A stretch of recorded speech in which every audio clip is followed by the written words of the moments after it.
Guys, don't mind me, but for this section we must put on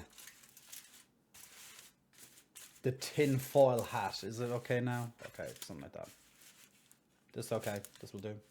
Yeah. Go on, admit it. Even if you are the most level-headed person in your family or peer group, deep down we all love a good conspiracy theory. I don't know if it's just human nature and the love to gossip, or maybe they have a feeling of control over the uncontrollable, or the government's secret mind rays that are connecting to us because of the 5G and is getting through our tinfoil hats. But either way, here are the top 5 gaming conspiracies. Number 5. Third dungeon map, Legend of Zelda. Going way back to the first ever Zelda game in the series franchise in 1986, the Legend of Zelda's production team was accused of following a certain goose-stepping, Charlie Chaplin-esque, mustachioed, Austrian-born German dictator we cannot mention by name cause conspirator, YouTube is always listening.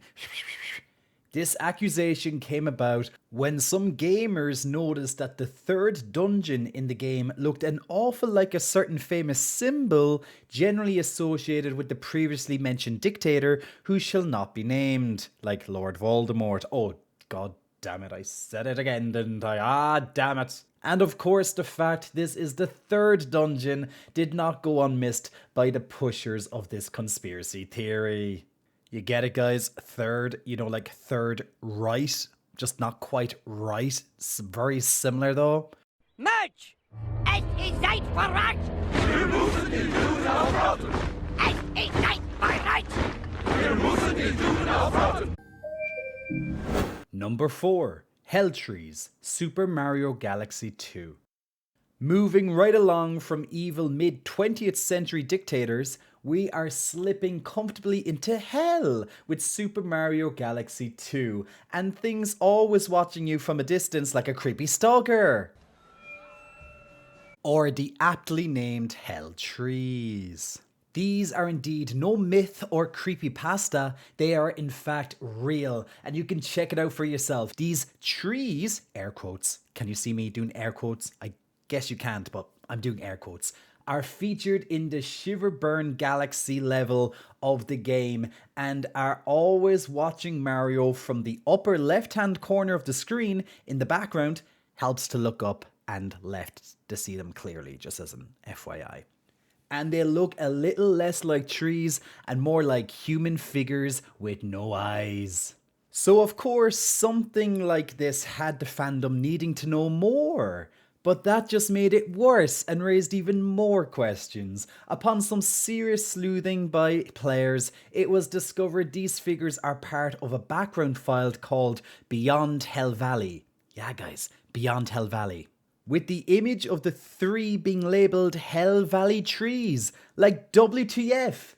Creepy mysterious images, check. File names with no reference to any Mario game material, check. Nintendo never explaining this, check. See, all the makings of a great conspiracy. Number 3. The Curse, NFL Madden. Alright, coming back to Earth for this one, which is best known as simply the Madden Curse. Once again, I'm air quoting, guys. Sometime in the early 2000s, the people at EA and the NFL both realized the advertising cash cow they had in their NFL Madden games. If they cooperated together with marketing, this resulted in the Madden games featuring the image of the NFL's most popular player for that year, which players loved because it was good PR. But a few years into this trend, Madden fans and the NFL players alike picked up on a certain, shall we say, trend, once again, air quoting guys, occurring to all the people featured on the Madden game. They all seem to have gotten seriously injured the following season after their image appeared on the Madden game art. And if you know football, please explain it to me because I don't know anything about it, but I do know lots about the culture.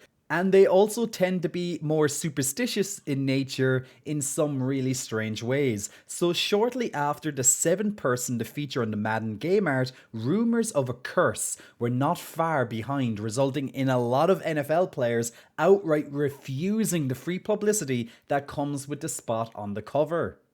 I personally would suggest that this has a lot less to do with a curse and more to do with guys that usually weigh about 135 kilos, that's 300 pounds in freedom units for you American viewers, running and hurling their entire mass at each other. Tell Archer I'm coming for him. Phrasing boom and both berries out. And being one of the most popular and usually played that season, players is why these people get injured. But yeah, curses. Who'd have thought? Personally, I just hope that the Hex girls get to perform at the halftime show because that's all what I'd be looking at anyway. I'm a hex girl, and I'm gonna put a spell on you. I'm gonna put a spell on you. Hey guys, if I can ask for a favor, most of you who watch my YouTube channel are not yet subscribed or press the like button. Trust me, it will help me out more than you know, and I aim to earn it. So please hit the like button to help the YouTube algorithm to promote my videos into the future and to see more gaming content and yours truly. Thank you for your time and your support. Now, on with the episode.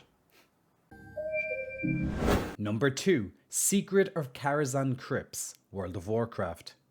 This conspiracy theory lets us kick our heels up in hell a little longer, but moves us in a different neighborhood of hell. Don't worry, you can keep your shoes off. In fact, they might get kind of wet if you don't.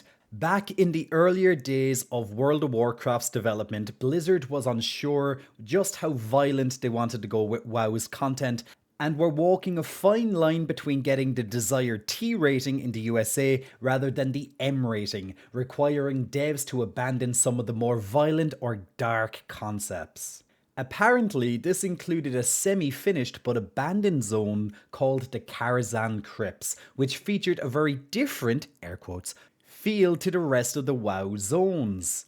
Upon discovery and entry to the zone, players would discover a dark cave-like area filled with decomposing corpses and what looks to be more like tunnels to the cave filled with water. Upon diving below the surface and looking up at the ceiling of the underwater cave, the players would see more dead bodies chained in place, left to all drown in what you now realise was some kind of torture chamber or prison. Longtime players of WoW will likely remember this one circulating back in the day before even the release of the first expansion, The Burning Crusade.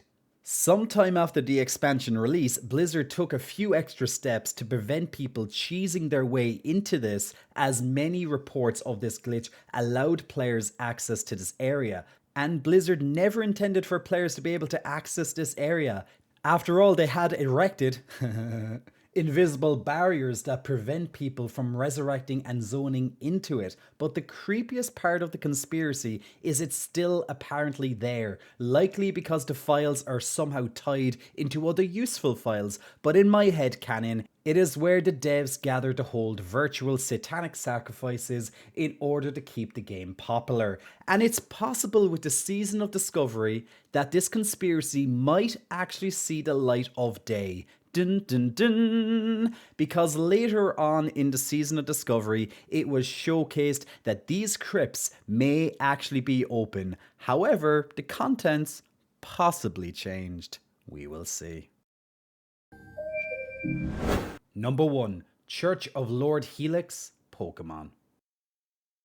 Our final and top conspiracy takes us into the depths of a cult that worships an ancient sea monster. No, not Lord Cthulhu, but Lord Helix. So the backstory on this one is back in February 2014, when on a stream called Twitch Plays Pokemon, a streamer dedicated to streaming as they played through each Pokemon title in order of release, when they revived an Omanyte, now an Omnistar, from a Helix fossil and called it Lord Helix. From there, Twitch Plays Pokemon chat and community made Lord Helix into a running joke where he was their god and started coming up with a fictitious religion a la HP Lovecraft weirdness meets Pokemon cuteness. Maybe something along the lines of Pal World or something, not quite sure there. Jump forward to November 3rd, 2019, and the followers of Lord Helix's joke went so far it was now a real and observable religion according to the US Committee for Religious Liberty. Now jump forward one more time, and I know you're saying no way, and I'm here to say way. January 1st, 2023, the Church of Lord Helix was included by the International Registry of Religious Practices and Rites, which also includes tax deductions and write-offs for any and all donations to Lord Helix. We bow to you, our tentacle overlord, our ominous star god. Please help us revive Lord Cthulhu so you and Cthulhu can reign over us unworthy and undeserving mere mortals. This will delight all of us hentai porn lovers oh so dearly.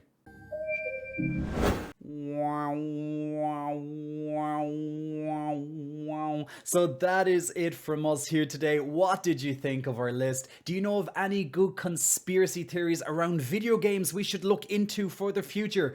Are the government on to us now? Should we look into better ways of hiding from them? I so hope they can't hear me. Oh no. Guys, I have to end this transmission soon because I think... So concludes our tale. I'm Leonard Nimoy. Good night, and keep watching the skies. Skies.